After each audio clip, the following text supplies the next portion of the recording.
আজ তৃণমূলের কফিনে শেষ পেরেক পুঁতে দিল সন্দেশখালীর মা বোনেরা। যে সন্দেশখালীতে তৃণমূল নেতাদের কার্যত ভ্যাবা চেকা খাইয়ে দিল, তৃণমূল নেতাদের গণধোলাই দেওয়া হলো। এর আগে গোটা বিশ্ব দেখেছে, গোটা দেশ দেখেছে সন্দেশখালীর মা বোনেদের তৃণমূলের বিরুদ্ধে রুখে দাঁড়ানোর প্রতিবাদের চিত্র, প্রতিবাদের ছবি, প্রতিবাদের ভাষা। এবার তৃণমূলী দুষ্কৃতীদের, তৃণমূলী নেতার গণধোলাই দেখছে গোটা বিশ্ব।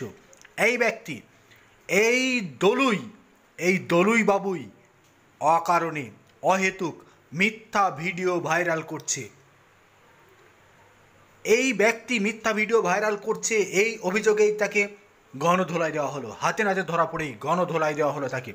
পালিয়ে গেলেন বিধায়ক বাবু, যিনি বারবার উষ্ণ ভাষণ দিয়ে তৃণমূল কর্মীদের চাঙ্গা রাখার চেষ্টা করেন। আজ একটু উষ্ণ আবহাওয়া দেখে কার্যত গা ঢাকা দিলেন, পালিয়ে বাঁচলেন, কিন্তু রক্ষা হলো না এই তৃণমূল নেতার। মা বোনেরা গণপিটুনি দিল তৃণমূল নেতাকে। আপনারা দেখছেন সেই ভিডিও। কার্যত সন্দেশখালী তৃণমূলের কফিনে শেষ পেরেক মেরে দিল এই মুহূর্তের সবচেয়ে বড় খবর।